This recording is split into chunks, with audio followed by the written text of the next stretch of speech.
Halo, kembali lagi dengan Dokter Siti. Jadi hari ini dokter mau sharing sedikit mengenai pengalaman dokter saat dokter praktek ya. Jadi dokter kebetulan dapat pasien saat itu lagi hamil 10 minggu. Jadi sekitar 2,5 bulan ya, masih masuk trimester 1. Jadi waktu itu si pasiennya sedang mengalami keluhan batuk. Batuknya tuh masih batuk kering, tidak ada demam, tidak ada flu juga. Nah, si ibu ini mau konsultasi, dok, kira-kira bisa nggak minum obat ya? Kebetulan saat itu kan hamil, jadi pasiennya itu takut untuk minum obat. Nah, dokter mau sharing sedikit ya mengenai minum obat pada saat hamil. Jadi, mengkonsumsi obat pada saat hamil itu harus sangat-sangat berhati-hati karena biasanya ada beberapa obat itu yang bisa memiliki dampak ke janin ya. Terutama itu pada saat trimester satu itu masa-masanya itu pertumbuhan janin. Sebisa mungkin itu agar menunda untuk mengkonsumsi obat-obatan pada saat kamu tuh lagi hamil di trimester 1. Nah, kalau seandainya udah trimester 2 dan 3, kira-kira bisa nggak minum obat ya dok?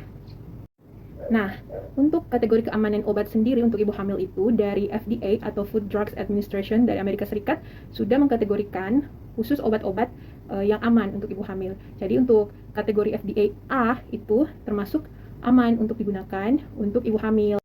Sedangkan untuk kategori B itu masih termasuk cukup aman untuk ibu hamil diminum.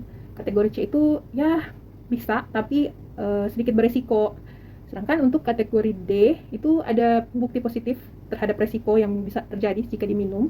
Dan ada juga yang memang nggak bisa sama sekali, itu ada kategori X atau kontraindikasi ya. Jadi setiap mau minum obat untuk ibu hamil itu harus diperhatikan untuk kategori FDA-nya ini, kategori keamanannya ini. Kira-kira masuk kategori apa? Selain itu harus dipertimbangkan juga faktor keparahan juga dari penyakit ibu. Diusahakan sih ya memang kalau sudah saat betul-betul diperlukan baru diminum obatnya. Jadi untuk ibu-ibu hamil yang saat ini masih trimester 1, sebisa mungkin itu menunda, kecuali ya memang sudah benar-benar parah, dan itu pun harus dikonsultasikan dulu ke dokter ya. Jadi tidak bisa sembarangan minum. Nah, jadi apa nih yang bisa dilakukan kalau kalian hamil trimester 1 dan lagi sakit, misalnya ya batuk tapi masih dalam kategori yang ringan. Nanti akan dokter jelaskan di video edukasi dokter berikut ya. Stay tune dan jangan lupa follow and share video ini. Kasih.